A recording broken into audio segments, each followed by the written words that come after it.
so much. I don't want to put dollars in that. I don't know. You Listen to me, woman. I'm so passionate about. Listen to me, woman. What about Instagram? Because can I spend money on Instagram? You can spend money. It's the same thing. Facebook because people use Instagram more than they use Facebook. Facebook owns Instagram. Unfortunately. Okay. But I do like Instagram better. So I was thinking about like maybe doing something. But I don't care what you like. Listen, the market doesn't care what you like. What we care about is where people like. are.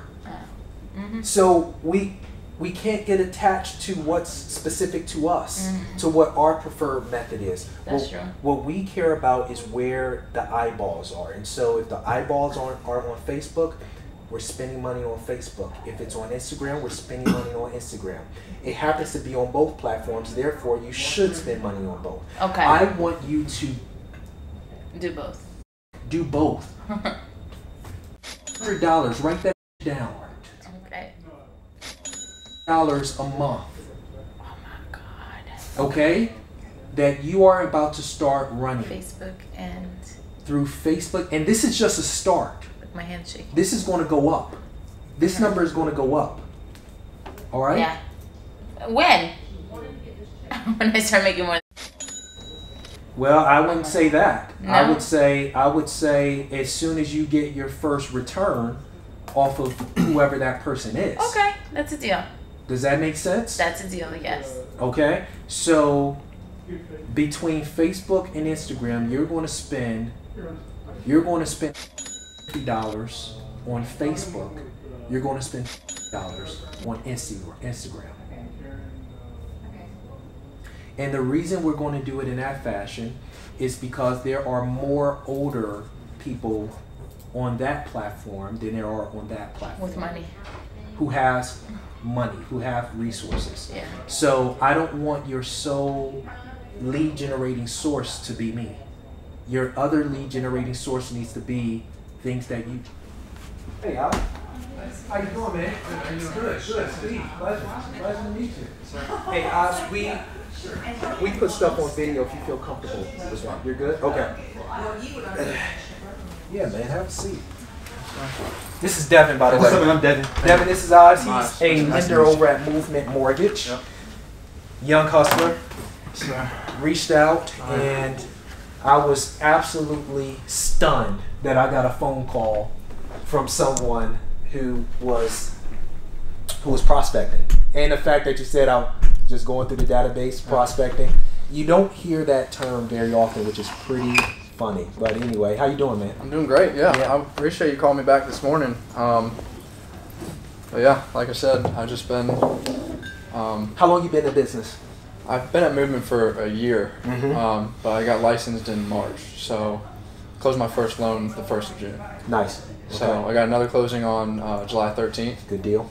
But I have a senior LO too, so she helps me a lot with that. But like I said, I've been prospecting starting last week. Trying to build your realtor database? Yeah, so I got this website called Kazoo, which is like direct to consumer. So the consumers go on and they put in their income, price range they're looking for, down payment, credit, stuff like that, and then I connect with them. I unlock their thing. I get their phone number. I'll call them. So I've gotten 3 applications from that. Good. Which is pretty good. But then so realtors. I've been calling realtors for about a week now. This will be the week mark. So learn a lot. Yeah. You learn a lot even just from talking to you yesterday. It's good to have conversations with people and whatever they say. So I think it's funny that in this business, I think there's so much business to be had, but very few people that actually do kind of like the grunt work to get the business. You know what I'm saying? And I think that's probably the hardest thing for most people to do. Yeah. Yeah.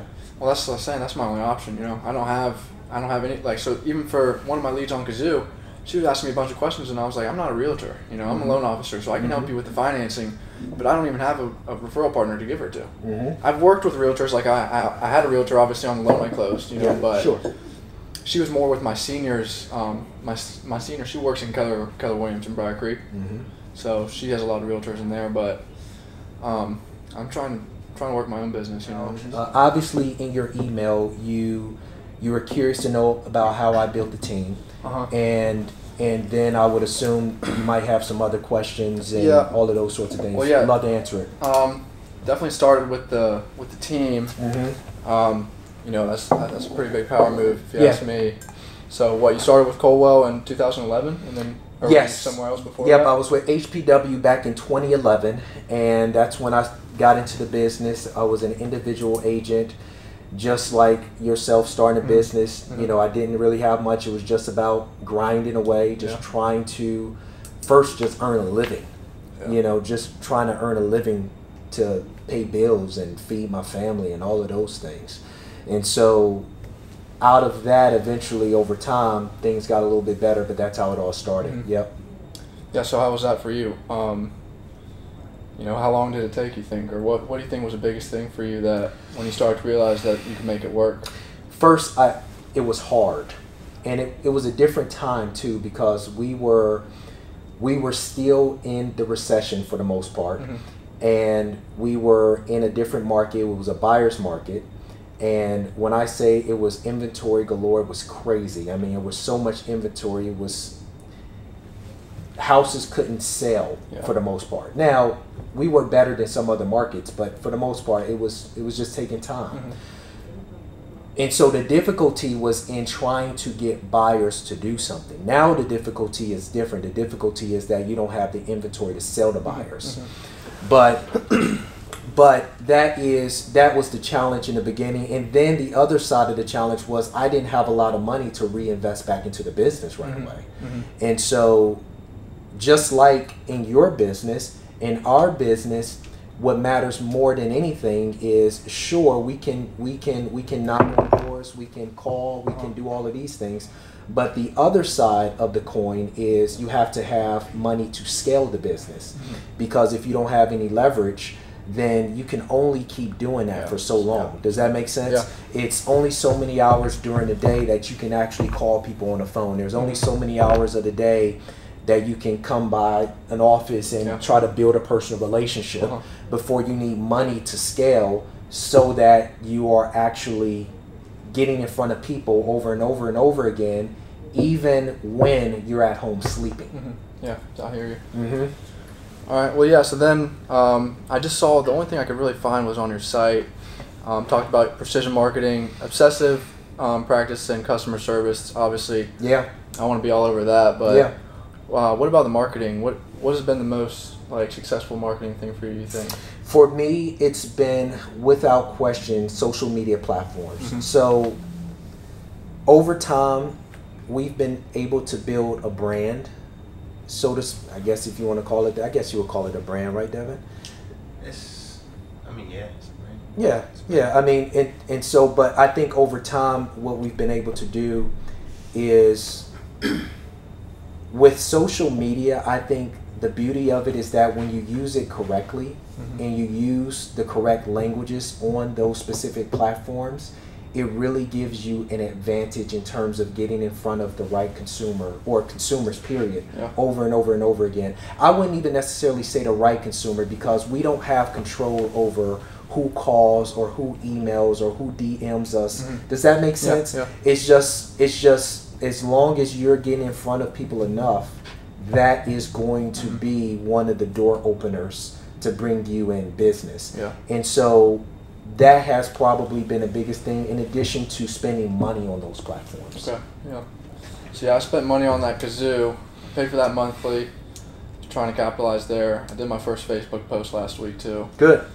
Just a rent versus buy. A Facebook ad? No, I posted it. I don't have a business page yet. Okay. I'm close, but this was more just for, I don't know how many friends I have on Facebook. I don't use Facebook too much, but I've still got tons of friends. So I just posted we have a good marketing platform called M3. I think it's Movement Mortgage Marketing. Okay. So I just got it was like a check ripped in half, just a rent versus buy thing, and then I posted. Have you heard of MBS Highway? No. So this is a guy that he works closely with Movement, but it's a big database, like real estate database. And I went to Wake County. You can do any county in the United States, and it has a bunch of different demographics about it. So I just did the rent versus buy. You type in what the home price you want, and then it auto-populates the rent values in Wake County, the auto-populated appreciation percentage, stuff like that, just 2 pages full of statistics and showing how much gain you could get from buying a house in 10 years compared to renting for the next 10 years. Because the rent's rising, and then your equity's rising, your appreciation rising. So I just posted those 2 things. I said, one of the coolest things I've learned in my time at Movement is how much gain you can realize from owning a house compared to renting. That's like something, if you're on the fence about it and want more market specific statistics, reach out to me. Cool. Got a good amount of likes. So dude, I think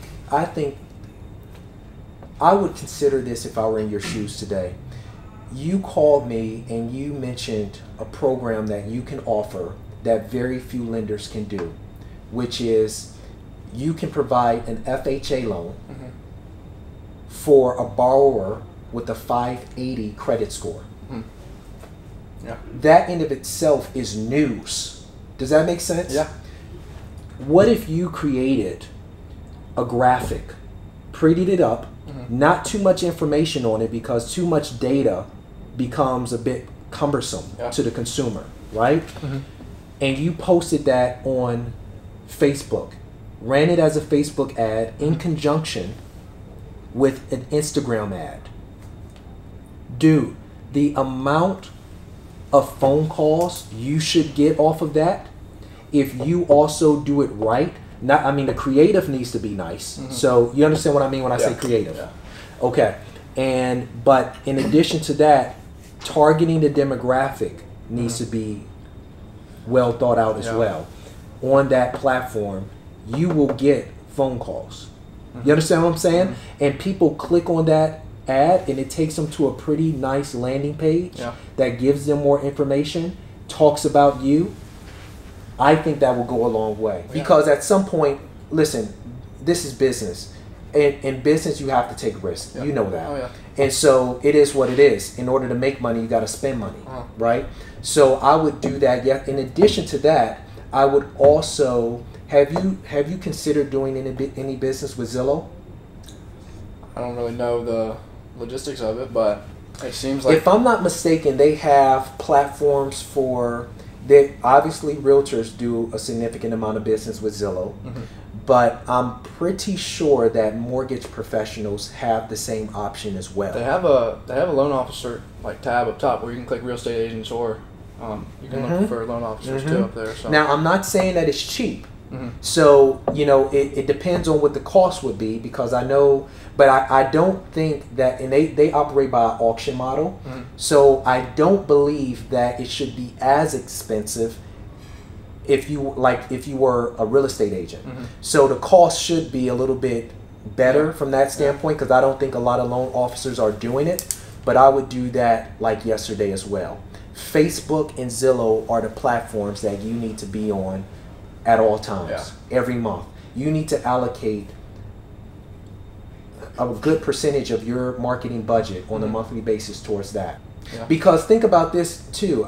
Sure, you want to do business and have realtors who are clients, but think about how much more valuable you become too if you are able to get leads without a realtor. You understand what I'm saying? Yes, that's what I'm trying to do. Either a lot of home buyers too. 1,000% think that they're under 600 and think that they have no chance of buying a house. Listen, you know how many calls that I get on a daily basis of people telling me what their credit score. Now, one, as an agent, I can't help them with that other than sending them to a lender, someone like yourself who could either, if you got a program for them, great, or you have to get them involved with your credit repair people and all of those types of deals. But outside of that, I get a lot of phone calls like that too. You're going to get phone calls like that as well. But the difference is that you're going to be the guy who can help them right away. And also think about this. What if you became the lender who has leads to send to agents? Listen, that is an anomaly. I promise you. Most lenders that want to do business with me because of the amount of leads that my team produces on a monthly basis, literally around about 150 to 200 leads a month. So that is what we do. But so unless I have a relationship with the lender where it's like, okay, I see the benefits here, there's not too many people can do for me because I'm doing all for them. Yeah, exactly. Does that make sense? Yeah, and that was one of the main things, you know, that I was thinking. So as a lender, I want to bring value to a real estate agent's business, but and the best way to do that is to be able to send them business. Exactly, because I feel like that's how it is. It's the reverse. The realtor's giving all the business to the LO, you know. So you gotta have something as the LO to offer to the agent, and if you could give them leads too, then that'd be pretty big. That's it for you, my friend. I get that, but on the flip side, brother, there's no other way to do it. Unless you're gonna pound that phone away and keep doing that, and even then, the reality of the business is eventually you're going to have to figure out how to scale up. The quicker you scale up and you become this guy in that white space right now, the better off you're going to be, because then who can compete with you? What lender can compete with you? The market don't know them, but they know you. Yeah. And trying to call 5 Kazulis a day, you know, and that's just going to keep growing. Work on my social media platform, and just go from there. Make it happen. Yeah. All right, my friend. Thanks a lot. Good meeting you. Yeah, you too. Absolutely. Listen, guys, it is really simple. Business is simple. It's leads first, everything else last. Look, if you're going to be in the real estate business, or any business for that matter, you have to have leads coming through. And frankly, the more leads you have, the better your business. Every business depends on people coming through the door, or emailing you, or DMing you on Instagram or Facebook, whatever that looks like for you. But it's all about leads first. That's the only thing that you should concentrate on in the real estate business or in any business. Listen to me. Leads provide you with 3 different things that are absolutely invaluable. 1, it gives you opportunity. The more leads you get, the more opportunities you have. So that's more people that you can go and show houses to. There's more listing appointments that you can go on. There are more people that you can build relationships with. That's the type of opportunity that it gives you. In addition to that, leads make you valuable. Just think about you walking into a listing appointment and how valuable you become to that homeowner, because they know that you have a pipeline full of buyers just waiting to purchase their homes. That makes you valuable. And then lastly, guys, look, it keeps you in business, period. Waking up every day knowing that you have leads in the pipeline, that means that you don't have to wake up on any day and worry about whether or not you are going to be able to do business. It's leads first, everything else last.